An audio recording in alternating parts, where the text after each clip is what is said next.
चलो तर मग सुरू करूया. आज आपला डे 21 आलाय आणि बघता बघता एप्रिल आपला उजाडला नाही का. आज 1 एप्रिल आहे. तर चांगली गोष्ट आहे. आपण भरपूर माझ्या मते कव्हर झाल्यात गोष्टी. आणि आता आज आपण जरा ग्रुप बी चा जो होता कंबाईनचा त्याचं मॅच घेणार आहे.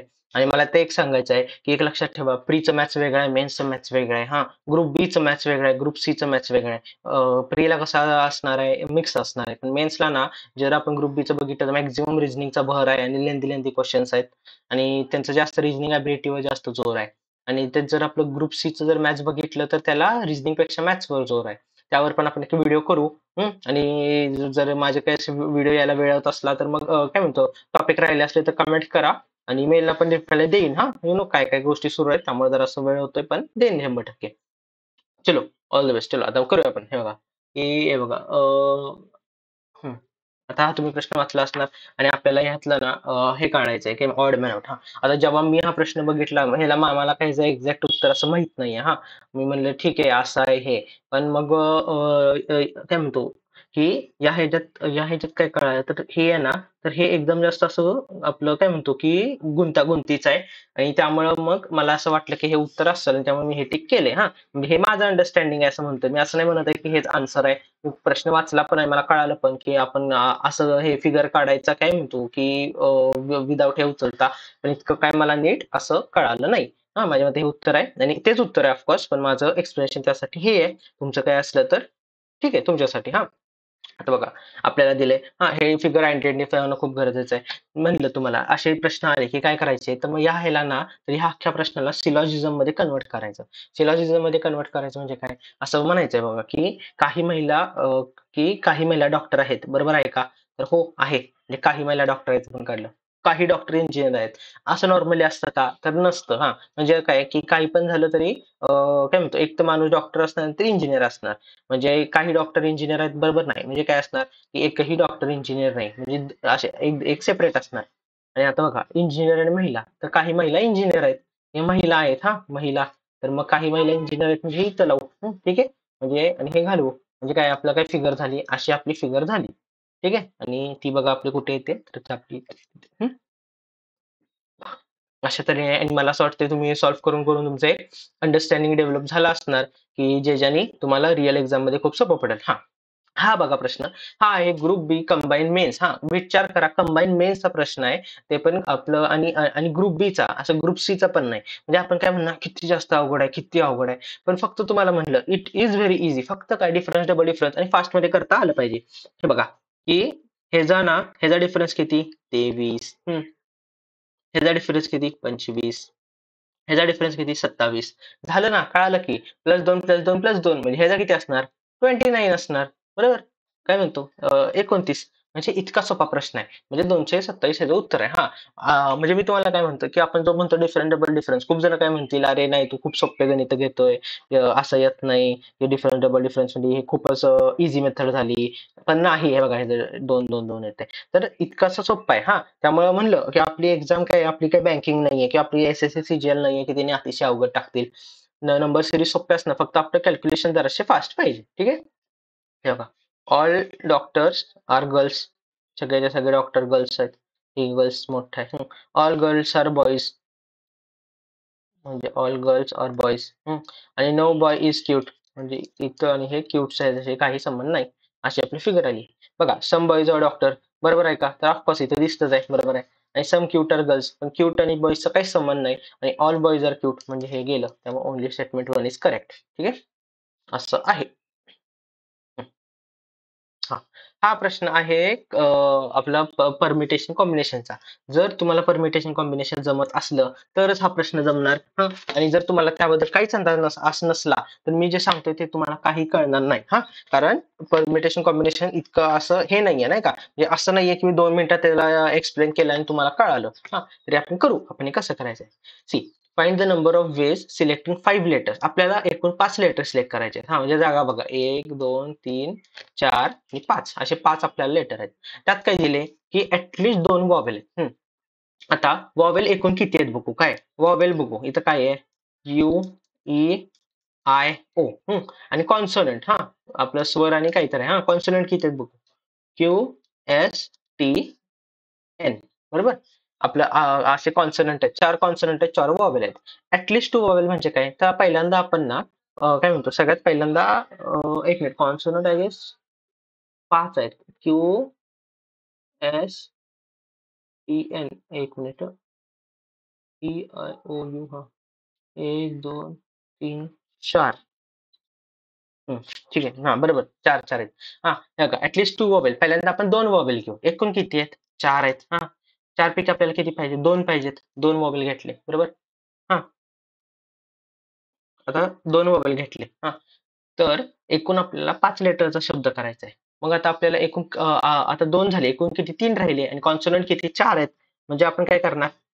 4 कॉन्सोनंट पैकी 3 घेणार. ठीक आहे, हे एक कंडिशन झाली. प्लस हे बघा, मिनिमम 2 वॉवेल आहेत. आता आपण काय करूया? आता आपण 3 वॉवेल घेऊ, म्हणजे 4C3. तर इथं काय येणार? 4C2 येणार, बरोबर. का? कारण 2च कॉन्सोनंटची प्लेस आहे. प्लस आता आपण काय करूया? 4च्या 4 वॉवेल घेऊ. 4C4 इंटू, आता एकच प्लेस आहे म्हणून 4C1. असं आलं. हा, म्हणलं तुम्हाला, जर तुम्हाला हे परमिटेशन कॉम्बिनेशन माहित असलं तरच कळणार, माहित नसलं तर हा काय मी असं एका लेक्चर मध्ये एक्सप्लेन नाही करू शकत. हा, आणि आता आपल्याला हे माहित आहे सॉल्व्ह कसं करायचं. 4C2 म्हणजे काय? 4 × 3, बरोबर, 2 वेळा घ्यायचं अपॉन 2 × 1, म्हणजे हे बघा इथं 2, म्हणजे 4C2, 4C2 किती झालं? 6 झालं. आणि 4C3, 4C3, 4C3 ला आपण काय लिहू शकतो? 4C1 लिहू शकतो, म्हणजे काय? इंटू 4. प्लस 4C3 म्हणजे 4 इंटू 4C2, मगाशीच बघितलं आपण 6, प्लस 4C4 म्हणजे काय? 1 असते, बरोबर. आणि 4C1 म्हणजे 4 झालं. 6 वजा 24 प्लस 24 प्लस 4 म्हणजे किती? 24 प्लस 24 48 प्लस 4 म्हणजे 52. अशा तऱ्हेने 52 आपलं उत्तर येते. जर तुम्हाला परम्युटेशन कॉम्बिनेशन येत असलं तरच कळणार. हा, येत नसलं तर हा गोष्ट सोडून द्या. ग्रुप सी मेन्सचा प्रश्न आहे म्हणलं, त्यामुळं की ग्रुप सी मेन्सला अवघड प्रश्न येत नाहीत, पण काय म्हणतो, एकदम अवघड असे प्रश्न येत नाहीत, पण काय काय वेळी येतात. हा, परमिटेशन कॉम्बिनेशन ग्रुप सी मेन्सला तर मला नाही वाटत येईल. आला तर ग्रुप बी मेन्सला असे येतील. आणि मेन आत्ता आलं म्हणजे यापुढे पण येणार. हा, तर आपण करू, बघू, हळूहळू करू. एक लेक्चर एक सेपरेट घेतो. आणि मला थोडा वेळ द्या. ऍटलिस्ट ना, म्हणजे आपलं काय की मिड ऑफ एप्रिल मध्ये ना आपण प्रत्येक मॅथचे जे टॉपिक आहेत त्याला एक सेपरेट व्हिडिओ घेऊ, नाही का, युट्यूबवर, की स्पेसिफिक. आता आपण कसं करतो, मिक्स घेतोय, त्यानंतर आपण हे करू. पण मिड ऑफ एप्रिल ऑफकोर्स. हा, 15 एप्रिल नंतरच बघू आपण. चला, आता विधाने वाचू आपण काय आहे बघा. The meteorological department has issued a statement mentioning deficit rainfall during monsoon in many parts of the country. ठीक आहे, म्हणजे काय आपला की आता सध्या रेनफॉल कमी होणार आहे असं यांनी सांगितलंय. पुढचं काय दिले बघा. The government has lowered the revised estimate of GDP from the level of earlier estimates. हा, तर ना, आता मी जेव्हा वाचलं मला पहिल्यांदा काय वाटलं की रेनफॉल कमी होणार आहे म्हणून जीडीपी कमी होणार आहे. पण आपल्याला कळायला पाहिजे, रेनफॉल कमी झाला तर फक्त प्रायमरी सेक्टर कमी येणार. हा, बरोबर. पण असं याचा अर्थ असा आहे का की अख्खं इंडस्ट्री कमी येणार? असं होतं का इंडियामध्ये, की इंडियामध्ये पाऊस कमी पडला की इंडियाचं जीडीपी जातं? तर नाही, बरोबर. म्हणजे ह्याचा अर्थ काय आपल्याला कळतं की हे दोन स्टेटमेंट एकमेकांशी रिलेटेड नाहीयेत. हा, ऍट फर्स्ट इन्स्टन्स आपल्याला वाटतं. आणि काय म्हणतो की ह्या ह्याचं उत्तर काय आहे, तर ह्या ह्याचं उत्तर 4 आहे. काय की हे दोन्हीचे दोन्ही हे बघा, हे 1 व 2 विधाने स्वतंत्र कारणाचे आपले परिणाम आहेत. कळालं का? असं ह्याचं उत्तर आहे. आणि आय गेस मी एक्सप्लेन केलं जेवढं एक्सप्लेन करायचं. कारण पहिली गोष्ट तर काय म्हणतो की हे दोन कॉज आहेत का? नाही, तर मग हे आपले परिणाम आहेत. हा, म्हणजे काय म्हणतो, हे दोन्ही रिझल्ट आहेत, आणि ह्यांचं कारण काय डिपेंडंट नाहीये. असं आहे. हा, बघा, हा प्रश्न आता मी तयार केलाय.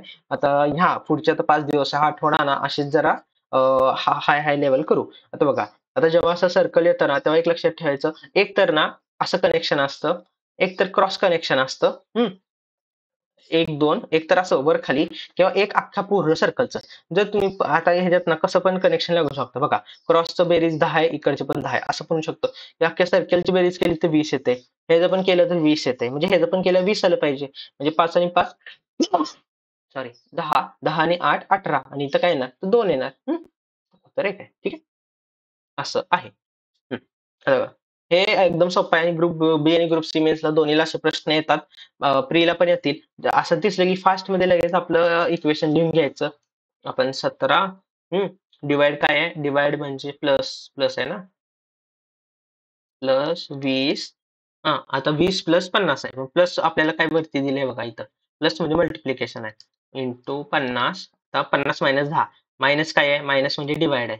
Divide by 10. हा इंटू इंटू म्हणजे मायनस आहे. -3. 10 ला 10 गेलं. 17 एक 17 2 जा. 2 प्लस 5 2 जा 10. 100 मायनस 3. ठीक आहे.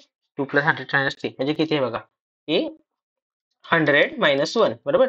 2 - 3 -1 आणि 100 - 1 99 उत्तर आले. असं आहे.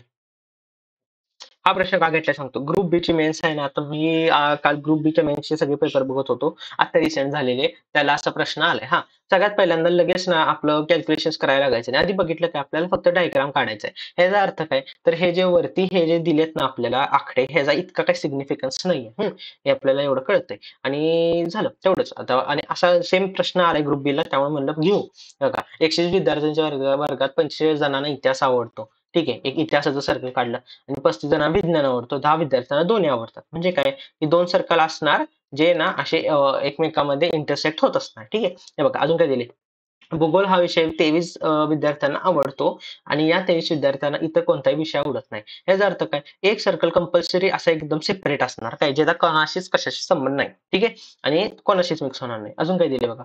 12 विद्यार्थ्यांना पॉलिटी आणि इकॉनॉमिक्स असे विषय काय म्हणतो असे विषय आणि इतर कोणताही विषय नाही. बरोबर? म्हणजे काय 12 विद्यार्थ्यांना पॉलिटी पण आवडतो आणि इकॉनॉमिक्स आवडतो आणि बाकी कुठलेच आवडत नाही. म्हणजे आपल्याला असे काढायचं आहे. म्हणजे आपल्याला अशी फिगर पाहिजे की बघा 2 सर्कल एकत्र, 2 सर्कल एकत्र, एक सर्कल वेगळं. असं कुठं आहे बघा?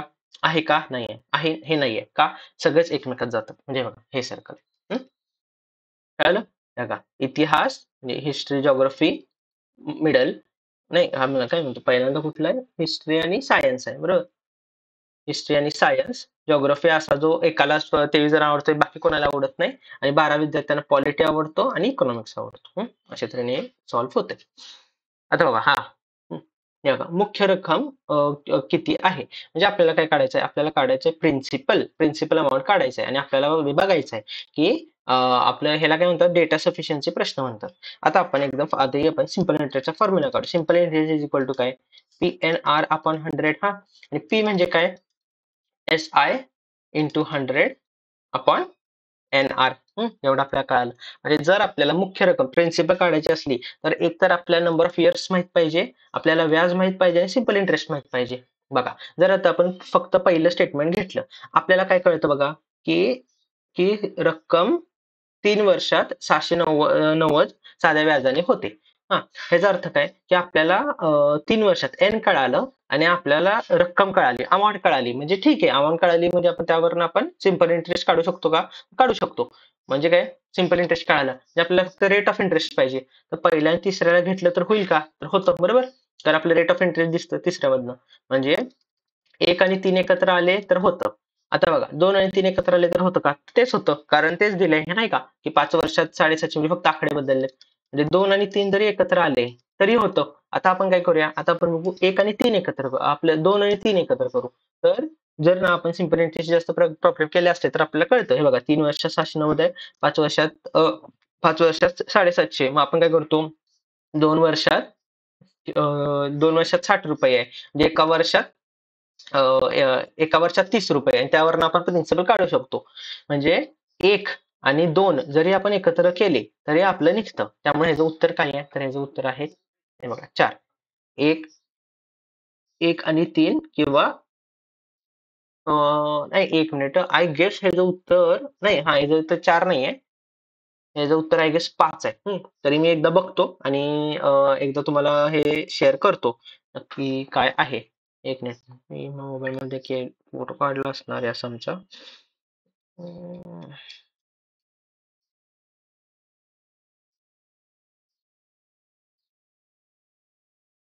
हां, बरोबर. हं, बरोबर. त्यामुळं काय म्हणतो, की ह्याचं उत्तर 5 आहे हां. अ, अ, एनी टू ऑफ द 3 त्यामुळं असं केलं, की ह्याचं उत्तर येतंय. ठीक आहे. हं. आता बघा इथं काय दिलंय. ठराविक रकमेने मिळवलेल्या साध्या व्याजाचे गुणोत्तर 6 वर्षांसाठी आणि 9 वर्षांसाठी समान व्याजदराने किती असेल? आपल्याला काय दिले, की रेट ऑफ इंटरेस्ट आपलं सेम आहे एवढं दिलंय हां. आणि आपल्याला काय दिलंय, की आपले जे आपले आपले आपली जी ठराविक रक्कम आहे तर मग आपल्याला रेशिओ काढायचा आहे. कशाचा रेशिओ काढायचा आहे? What will be ratio of simple interest earn by certain amount at the same. ठीक आहे, आपला सिम्पल इंटरेस्ट काढायचा आहे. म्हणजे सिम्पल इंटरेस्ट आपण सिम्पल इंटरेस्ट काढायचा. आता पहिला सिम्पल इंटरेस्ट फॉर्म्युला काय? PNR. PNR by 100 upon PNR by 100. 100 ला 100 गेलं म्हणजे आपलं काय येणार? पीएनआर पहिलं वालं आणि दुसरं वालं पीएनआर. आता आपल्याला काय दिलंय की जी रक्कम आहे, रक्कम सेम आहे म्हणजे पी सेम आहे, म्हणजे पी ला पी गेलं म्हणजे आपलं काय आलं? एनआर आपण एनआर आलं. आता आपल्याला काय दिलंय? आपल्याला दिलंय की रेट ऑफ इंटरेस्ट पण सेम आहे. एकच मिनिट, मला फोन आला.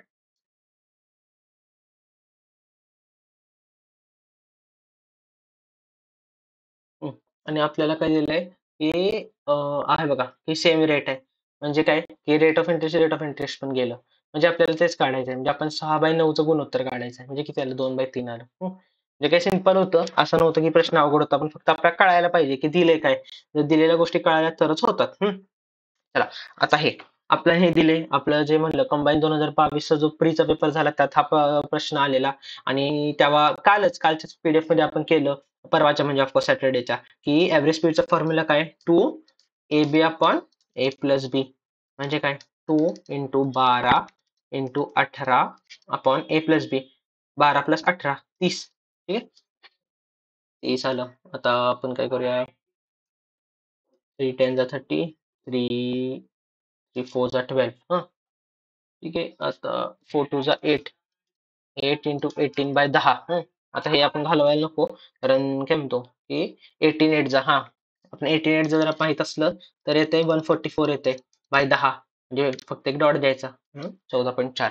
ठीक आहे, फॉर्म्युला आहे, असं काय अवघड नाही आहे. आता हे कसं करायचं? डिवाइड. तर मग हे असं लिहून घ्यायचं, DIVI DE. आणि लिहून घेतल्यावर ह्याचा कोड बरोबर ह्याच्या खाली लिहून घ्यायचा. 54 92 29 4. आणि बघा, आणि आपलं जे टेबल असतं ABCD, ह्याला जर बघितलं आपल्याला काय कळतं की डी चा कोड काय आहे? 4 आहे, बरं इकडे आहे. आईचा कोड काय आहे? तर 9 आहे. अरे हे तर इकडे आहे. व्हीचा काय आहे? 22 आहे. आयचा परत 9 आहे. डी चा 4 आहे आणि ईचा 5 आहे. म्हणजे काय? तर हे जे आपले शब्द दिलेत त्याचे कोड फक्त रिव्हर्स ऑर्डरने लिहिलेत. त्यामुळे बघा, आता काय म्हणतो की ओचा काय असतो? 15 असतो. म्हणजे बघा 15 15 15 आणि इथं 16. इथं काय म्हणतो? इथं 16 आहे म्हणजे इथं गेलं. नंतर काय? ई. आपला काय म्हणतो ए बी सी. नाही, आपला एक्स. एक्स. आपला एक्सचा कोड काय असतो? 24 असतो, बरोबर. इथं त्यामुळे 24 आहे, 24 आहे, 23. हे पण गेलं. त्यानंतर काय? वाय. आणि वायचा काय असतो? 25 असतो. बघा इथं 25 आहे आणि इकडे परत 24 आले. त्यामुळं हे आहे, ठीक आहे. ठीक आहे. ठीक आहे, हे बघा आले. A fruit salad had some apples. त्याकडं काही सफरचंद होती. त्याने काय केले? त्याने त्यातले 40% सफरचंद विकलीत आणि तरी त्याकडं 42 आपलं 420 राहिलीत. आता त्याने जर 40% विकलीत, म्हणजे त्याकडे राहिलीत किती? 60% राहिलीत. आणि 60% म्हणजे किती आहे? 420 आहेत ऍपल्स. आणि आधी किती होते? म्हणजे 100% किती आहे? एक्स. झालं. आता झालं cross multiply. 60x is equal to 420 into 100. x is equal to 420 into 100 upon 60. 6 ला 0 0 केलं, 6 समजा 6 7 42 म्हणजे 700. ठीक, सोपं आहे. हे बघा, कंबाईनचा मेन्सचा प्रश्न आहे. खूप जास्त सोपा आहे, इतकं काय अवघड नाही आहे. फक्त आपल्याला माहित पाहिजे कसं करायचं. हे बघा, पहिल्यांदा आहे तसं लिहून घेऊ. हे बघा, 3/4 divided by 3x is equal to 59049. आता आपण काय करणार? एक्स ला एका बाजूला घेणार, बाकी सगळे नंबर्सला त्या बाजूला. एक्स ला तिथं घेणार म्हणजे काय होणार? आणि हा बघा 509 खाली येणार, बरोबर. आपण म्हणजे 3/4 upon 59049 is equal to 3/x. आता 3/x आहे म्हणजे काय? आपल्याला या सगळ्या 3/x च्या व्हॅल्यू मध्ये करायचंय. म्हणजे बघा, आता 3/4 आहे ना, तर आपण काय देऊ? 3 3 9 9 इंटू 9 देऊ. म्हणजे आपल्याला सोपं पडेल कट करायला. झालं. आणि चला, आता 3/x आहे. मग करू, आधी कट करू मग सांगतो. 9 1 9, 9 9 6 54. म्हणजे 5 50. 9 5 45, 5 54, 9 6 54, 9 1 9. हा आता परत 9 डिवाइड करू. 9 1 9, 9 7 7 63, 63 36. एक मिनिट काय ते चुकलं. 3 4 बरोबर. कॅल्क्युलेशन चुकलं वाटतं, एकदा बघतो. 5904 9 डिवायडेड बाय 9, 6561 आणि 6561 डिवायडेड बाय 9. हा 7 63 बरोबर, मग 26 येते. म्हणजे 7 to 9 असं येतं. ठीक आहे. म्हणजे आपल्याला काय दिसतं इथं, 3 x is equal to 1/7 to 9. आता बघा, आता हा 7 to 9, हा 7 to 9 काय आहे, तर 7 to 9 हा काय आहे, 7 to 9 म्हणजे हा 9चा क्यूब आहे. हा आता 9 काय आहे, 3चा स्क्वेअर, 3 आणि इथं क्यूब. आणि आज जर आपल्याला माहित असलं लॉ ऑफ इंडायसेस, तर काय तिथं मल्टिप्लाय होतं, म्हणजे 3 रेस टू 6 येतं. म्हणजे 3 raise to x is equal to 1/3 raise to 6. आणि आता ह्याला 3 रेस टू 6 ला वरती आणायचं असलं तर काय असतं, तर मायनस होतं, बरोबर. म्हणजे 3 raise to x is equal to 3 raise to -6 असं होतं. आणि बघा इथं वगैरे टास्क कळतं, x म्हणजे काय ते -6. म्हणून -6 असं उत्तर आहे. कंबाईन मेन्सचा प्रश्न आहे. आणि असे प्रश्न आता आपण बघू ह्या आठवड्यात ना, असे प्रश्न जास्त घेऊ. लॉ ऑफ इंडायसेस म्हणून या चॅप्टरचं नाव आहे. जर तुम्हाला चॅप्टर माहित असला तर कळेल की असे असे प्रश्न आहेत आणि सोपे आहेत, इतके काय अवघड नाही आहेत, फक्त माहित पाहिजे करायची कशी. हा आता हे ना, हे आहे कंपोनेंट डिव्हिडंडचा प्रश्न. काय कंपोनेंट डिव्हिडंडचे प्रश्न आपल्या तलाठीला पण आले आहेत दरवेळी, आणि ग्रुप सी च्या मेन्सला आलेत, आणि तो अवघडवाला प्रश्न आहे. म्हणलं आज नको घ्यायला, उगाच म्हणलं सगळ्याचा कॉन्फिडन्स लो होईल आणि कळायचं नाही. आज सिंपल वाला घेतलाय. आणि आणि जर असं आणि असा आला तर मग काय करायचं सांगतो, सिंपल आहे. आता बघा, a+b काढायचं आणि a-b. असं समजा की a म्हणजे 16 आणि b म्हणजे 3 आहे. त्यामुळे a+b काय येणार, 16+3, आणि a-b 16-3. रियालिटीमध्ये असं नाही, कंपोनेंट डिव्हिडंड वापरायचे, पण ते राहू दे, या जसं शॉर्टकट झालं. मग आपलं 19/13. ठीक आहे, सोपं आहे. असं आहे.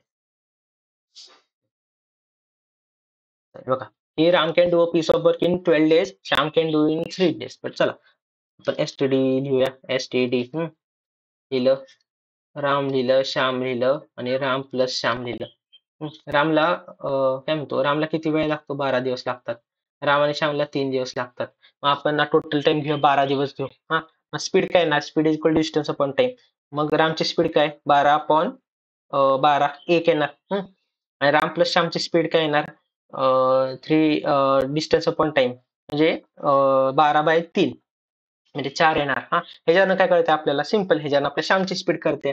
बघा, राम प्लस श्याम 4 आहे, राम 1 आहे, म्हणजे श्याम काय येणार, 3 येणार, बरोबर. आणि जर श्याम 3 येतोय तर टाइम किती येणार, time is equal to distance upon speed. Distance 12 आणि स्पीड किती, 3. 3 मध्ये 3 4 12. त्यामुळे 4 उत्तर आहे. ठीक आहे, असं तऱ्हेने आहे. हा बघा, हा प्रश्न ग्रुप सी, आपला ग्रुप बी मेन्स. आज आपण जास्त ग्रुप बी चे प्रश्न घेतलेत. आणि हे प्रश्न कसे करायचे, तर म्हणजे मी तर नॉर्मली ऑप्शन थ्रू जातो, कारण फटफट फटफट उडून जातात. आणि कसे उडवायचे ते पण तुम्हाला सांगतो. आधी आपण वाचून घे. बघा, ऋतुजा जवळ एकूण 700 रुपये आहेत. बरं, टोटल किती आहे, 700. त्यामध्ये 100 20 आणि 10च्या चलनी नोटा आहेत. बरं, ठीक आहे. अजून काय दिले, 100 आणि 10च्या नोटांचे प्रमाण 1:2 आहे. म्हणजे काय, जर 100ची एक नोट असली तर 10च्या 2 नोटा असणार. बरं, अजून काय दिले, जर तिच्याजवळ एकूण 20 चलनी नोटा असतील तर 100 हे एकूण किती आहेत. आता आपल्याला हे जर आपलं विचारलं एकूण किती आहेत, सगळ्यात पहिल्यांदा मी काय करणार, की ह्या सगळ्यांची टोटल करून बघणार की 20 येते का. हे बघा, 3 + 11 14, 14 + 6 20. ठीक आहे, येते. 5 + प्लस प्लस 10 20 येते. 8 आणि 8 16 आणि 4 20 येते. 12 आणि 2 14 + 6 20 येते. म्हणजे चला, म्हणजे ह्या ऑप्शन तर काय होत नाही, एक पण ऑप्शन एलिमिनेट होत नाही. जरा ग्रुप बी चं प्री असतं तर मुद्दामून एलिमिनेट झालं असतं. पण ग्रुप बी मेन्स आहे त्यामुळे असं झालं नाही. आता आपण काय करणार, तर डायरेक्ट आपण आपण बघा, आपले रुपये घ्यायचे आणि टाकायचे. आपल्याला गुणोत्तर काय आहे, 100च्या नोटा, 20च्या नोटा आणि 10च्या नोटा. आता पहिलं 100चं आहे, म्हणजे हे किती येणार, 300 येणार. प्लस 11 11 नोटा 20च्या आहेत, म्हणजे किती, 220 येणार. प्लस आणि 10च्या 6 नोटा आहेत, म्हणजे 60. आता मी सॉल्व्ह करणार का, नाही करणार का सांगू का. हे बघा, फक्त युनिट प्लेस बघा, 300 सोडून द्या, 220 तर 200 सोडून द्या, 20 + 60, 20 + 60 किती झाले तरी 80 येणार. आणि ह्याला काही चेंज होणार नाही. म्हणजे एक तर येईल 780 येईल, 680 येईल, 580 किंवा जर 50 ऍड झालं तर काय येईल, 430 येईल किंवा हे. पण आपल्याला काय पाहिजे, 700 पाहिजे, आपल्याला एक्झॅक्ट आकडा पाहिजे, त्यामुळे हे कॅन्सल झालं. ठीक आहे. आता हे दुसरं बघू. इथं बघा, 400 प्लस 8 नोट आहेत 20च्या, म्हणजे 8 to the 16, 160 प्लस 80. हा, आणि आता मला कळतं की 60 प्लस 80 किती येते, 60 प्लस 80 14 येते, बरोबर. हा, म्हणजे किती, 14 येते. म्हणजे जे काही ना ते आपल्या 40च्या घरात येईल, 90च्या घरात येणार. म्हणजे आपलं असं एक्झॅक्ट आकडा येत नाही. हे पण गेलं. आता हे बघू आपण. 500 प्लस 5 नोट आहेत 20च्या, म्हणजे किती, 100 आहेत. प्लस 10 नोट आहेत 10च्या, म्हणजे 100 आहेत. ठीक आहे, झालं बघा. 500, 600, 700. मग तुम्ही सांगितलं की एलिमिनेट कसं करायचं. हा प्रश्न पण आहे. कसं आहे माहिती का, की ग्रुप बी मेन्स प्रश्न सोपे आहेत, पण आपल्याला जर प्रॅक्टिस नसली तर आपण घाबरून जातो, आणि घाबरले की गेल. हा बघा, आधी प्रश्न वाचून घ्या तुम्ही. हे बघा, खालील चित्रलेख 2023च्या पहिल्या 6 महिन्यात शाळेत जाणाऱ्या मुलांची संख्या दर्शवते. हा, कोणत्या महिन्यात मुलांची संख्या आधीच्या महिन्यापेक्षा सगळ्यात जास्त टक्क्यांनी वाढली आहे, आपल्याला हे काढायचं. हा, सगळ्यात जास्त टक्क्यांनी कोणत्या महिन्यात आपली वाढली आहे, म्हणजे काय, मागच्या प्रिव्हियस महिन्यात किती होती आणि त्यानंतर. हे बघा आता, आणि हे बघा डायरेक्ट काढायला लागायचं, ऑप्शन बघायचं. जानेवारी जानेवारी आहे का, तर आपल्या जानेवारीत आपण सांगू शकतो मागच्या महिन्यात किती वाढले, नाही सांगू शकत, कारण जानेवारीच्या मागच्या महिन्यात दिलीच नाहीये. ठीक आहे. आता घेऊ आपण मार्च. आता मार्च मध्ये बघा, एकूण किती आहेत, एकूण 4 मुलं आहेत मार्च मध्ये. काय, हा, मार्चच्या मागच्या महिन्यात किती आहेत, 2 आहेत. फेब्रुवारीमध्ये, म्हणजे 2चं 4 झालंय, बरोबर. म्हणजे एकूण किती वाढले, 2 वाढले, आणि कशावर वाढले, फेब्रुवारीवर 2 वर वाढले, इंटू 100, म्हणजे किती, मार्च 100% वाढ झाली, एवढं आपल्याला कळालं. झालं. आता एप्रिल. आता एप्रिलचं बघा. हे बघा, एकूण 4 आहेत, आधी 4 होते आणि आता किती झाले, 7 झाले. हा, 3 वाढले, कशावर, 4 वर वाढले, बरोबर. 4 वर वाढले, इंटू 100. आता 3/4 म्हणजे आपल्याला माहिती आहे 75%, म्हणजे 75% लिहूया. आणि आता जून. जून बघा किती आहेत, हे बघा, एकूण 1 2 3 4 5 6. 2 वाढले, कशावर, 6 वर वाढले, इंटू 100. एवढं आपल्याला कळतंय, बरोबर. कारण हे बघा, की जून मध्ये एकूण 2 वाढले, आणि प्रिव्हियस मंथचं खालचं टोटल लिहायचं, म्हणजे टू 1/3. 1/3 म्हणजे किती, 33%. झालं, आपलं उत्तर निघलं, मार्च 100% वाढले.